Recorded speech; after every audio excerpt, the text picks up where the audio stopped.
తండ్రి కొడుకులు ఇద్దరు అక్కడికి పోవటం మనం గమనించాం.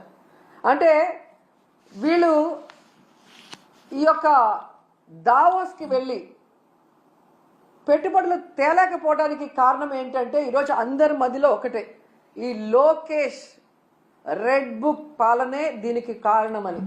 ఎందుకంటే మీరు చూస్తే ఈ రాష్ట్రంలో ఎవరైనా పెట్టుబడులు పెట్టాలి అంటే ఒక ఇన్సిడెంట్ గుర్తొస్తుంది. ముంబై నుంచి ఒక జూనియర్ ఆర్టిస్ట్ని తీసుకొచ్చి ఏ విధంగా ఆవిడతో తప్పుడు కేసులు పెట్టించి జిందాల్ లాంటి పారిశ్రామికవేత్తల్ని బెదిరించి బ్లాక్మెయిల్ చేశారు. మరి ఈ విధంగా పారిశ్రామికవేత్తల్ని బెదిరించి బ్లాక్మెయిల్ చేస్తే ఈ రాష్ట్రంలో ఎవరైనా పెట్టుబడులు పెట్టడానికి వస్తారా అని నేను అడుగుతున్నా. అలాగే ఐపీఎస్ అధికారులు సీనియర్ మోస్ట్ ఆంజనేయులు గారు, సంజయ్ గారు, ఠానా గారు, విశాల్ గున్ని లాంటి ఐపీఎస్ ఆఫీసర్ల మీద కూడా కక్ష సాధింపుగా కేసులు పెట్టి వేధిస్తే ఈ రాష్ట్రంలో ఎవరైనా పెట్టుబడులు పెట్టడానికి వస్తారా అని నేను అడుగుతున్నాను.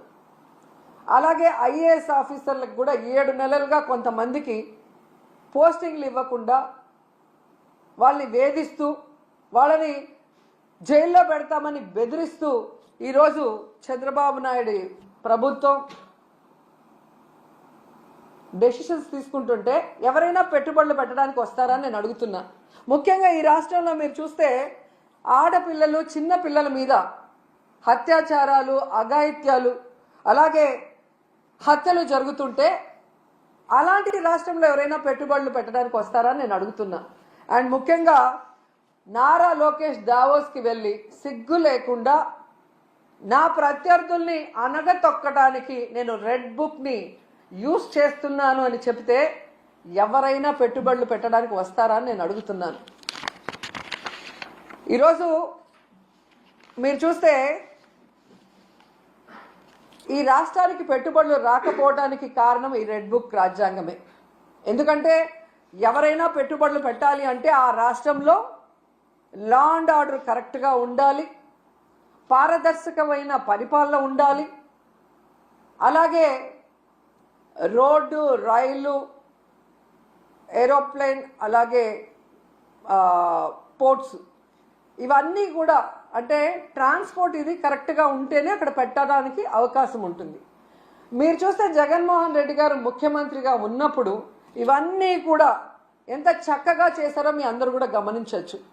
లా అండ్ ఆర్డర్ ఏ విధంగా మెయింటైన్ చేశారు, అలాగే మీరు చూస్తే సచివాలయ వ్యవస్థతో ఎలా పారదర్శకంగా పరిపాలించారు, అలాగే ఏపీలో 3 పోర్ట్లు మచిలీపట్నం, మూలపేట, రామాయపట్నం ఏ విధంగా వర్క్స్ స్టార్ట్ చేశారు, భోగాపురం ఎయిర్పోర్ట్ ఎలా ఆల్మోస్ట్ 35% వర్క్ చేసేయటం జరిగింది, అలాగే 10 ఫిషింగ్ హార్బర్లు అన్నిటినీ కూడా తీసుకొచ్చి మీ చేతిలో పెడితే ఈరోజు మీరు ఏం చేశారు?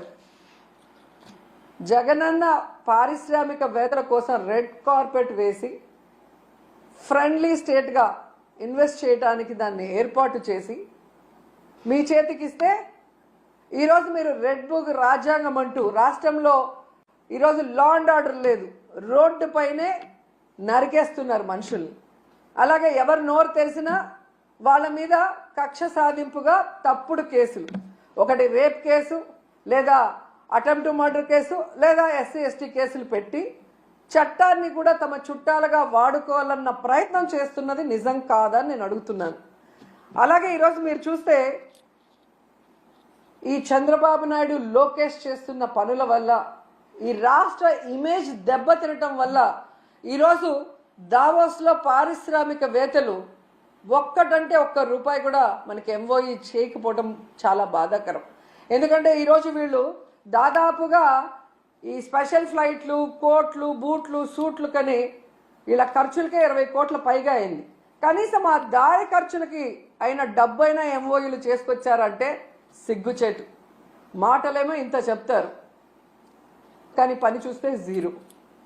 సో అందుకే అంటారు గొప్పలు చెప్పుకోవద్దయా తిప్పలు తప్పవని. కానీ చంద్రబాబు నాయుడు వినడు. ఈరోజు కేవలం తన కొడుకుని ప్రమోట్ చేసుకోవడానికే దావోస్కి వెళ్ళాడు. ఈ రాష్ట్రానికో, రాష్ట్ర ప్రజలకో, ముఖ్యంగా రాష్ట్ర యువతకో ఉపయోగపడే విధంగా ఏది చేయాలన్న ఆలోచన లేదు అనేది ఈ పర్యటనతో అందరికీ అర్థమైపోయింది. ఎందుకంటే అంత పెద్ద వేదిక మీద సీఎం చంద్రబాబు నాయుడు గారు మా రాష్ట్ర ఆర్థిక వ్యవస్థ చితికిపోయింది, చాలా పేద రాష్ట్రంగా మేము మిగిలిపోయాం అని అంత పెద్ద వేదిక మీద చెప్తే ఏ పారిశ్రామికవేత్త వచ్చి ఇన్వెస్ట్ చేస్తాడు? అసలు ఎందుకు అలాంటి మాటలు మాట్లాడాల్సి వస్తుందో నాకు అర్థం కావట్లేదు. ఎలక్షన్స్ ముందు కూడా దాదాపుగా 14 లక్షల కోట్ల అప్పు ఉందని చెప్పి అబద్ధాలు చెప్పటం, ప్రజల్ని కన్ఫ్యూజ్ చేయటం. తీరా మొన్న అసెంబ్లీలో చూస్తే బడ్జెట్ డాక్యుమెంట్స్లో 6.5 లక్షల కోట్లు మాత్రమే అప్పు ఉంది అని చెప్తారు. రాష్ట్రం విడిపోయాక నువ్వే కదా మొదట ముఖ్యమంత్రిగా 5 సంవత్సరాలు ఉన్నావు. నువ్వు ఎంత అప్పు చేసి దిగిపోయావు, 5 ఏళ్లలో మేము ఏం చేసామో చెప్పాలి కదా జనాలకి. కానీ బయట ఒకటి లోపల ఒకటి మాట్లాడటం. ఏదైతే ఆంధ్రప్రదేశ్లో అబద్ధాలతో కట్టుకథలతో పచ్చ మీడియాతో ప్రజల్ని మభ్యపెట్టారో అదే విధంగా దావోస్లో కూడా మీరు మభ్య పెట్టాలన్న ప్రయత్నం ఈరోజు పెట్టుబడిదారులు పారిపోవడానికి కారణం కాదా చంద్రబాబు నాయుడు, లోకేష్ అని నేను అడుగుతున్నా. ముఖ్యంగా జగన్ గారు ముఖ్యమంత్రిగా ఉన్నప్పుడు దావోస్కి వెళ్తే ఏ విధంగా 1,26,000 కోట్ల రూపాయలకి ఎంఓయూలు చేసుకొచ్చారో మనం అందరం కూడా కళ్ళారా చూసాం. అలాగే విశాఖలో గ్లోబల్ ఇన్వెస్ట్మెంట్ సమ్మిట్ ఏర్పాటు చేసి 13.5 లక్షల కోట్ల రూపాయలకి ఎంఓయూలు చేయటం మీ అందరూ కూడా గమనించారు ఈ రాష్ట్ర ప్రజలు.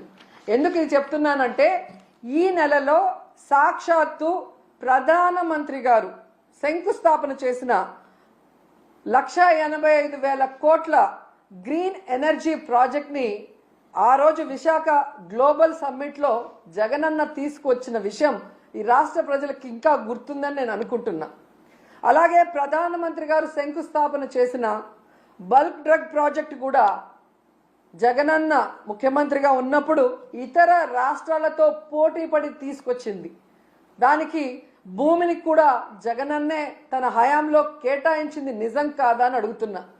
సో జగనన్న తీసుకొచ్చినవి మీ గొప్పతనంగా ప్రధానమంత్రి గారిని పిలిపించి మొన్న హడావిడి చేశారు తప్ప మీ పరిపాలన చూసి మిమ్మల్ని చూసి ఒక్క ప్రాజెక్ట్ అయినా, ఒక్క పారిశ్రామికవేత్త, ఒక్క పెట్టుబడి అయినా పెట్టాడని నేను అడుగుతున్నాను. జగనన్న విశాఖలో గ్లోబల్ ఇన్వెస్ట్మెంట్ సమ్మిట్ పెడితే అదాని వచ్చారు, అంబానీ వచ్చారు, జిందాల్ గారు వచ్చారు. అది జగనన్న క్రెడిబిలిటీ, ఆయన సుపరిపాలన, ఆయన పారదర్శకమైన పరిపాలన, ఆయన ఫ్రెండ్లీ నేచర్ పారిశ్రామికవేత్తలతో, అలాగే ఈజ్ ఆఫ్ డూయింగ్తో ఏ విధంగా పారిశ్రామికవేత్తలకి అందుబాటులోకి అన్ని తీసుకొచ్చారో అందుకే వాళ్ళందరూ రావటం జరిగింది. కానీ మీరు మీ హయాంలో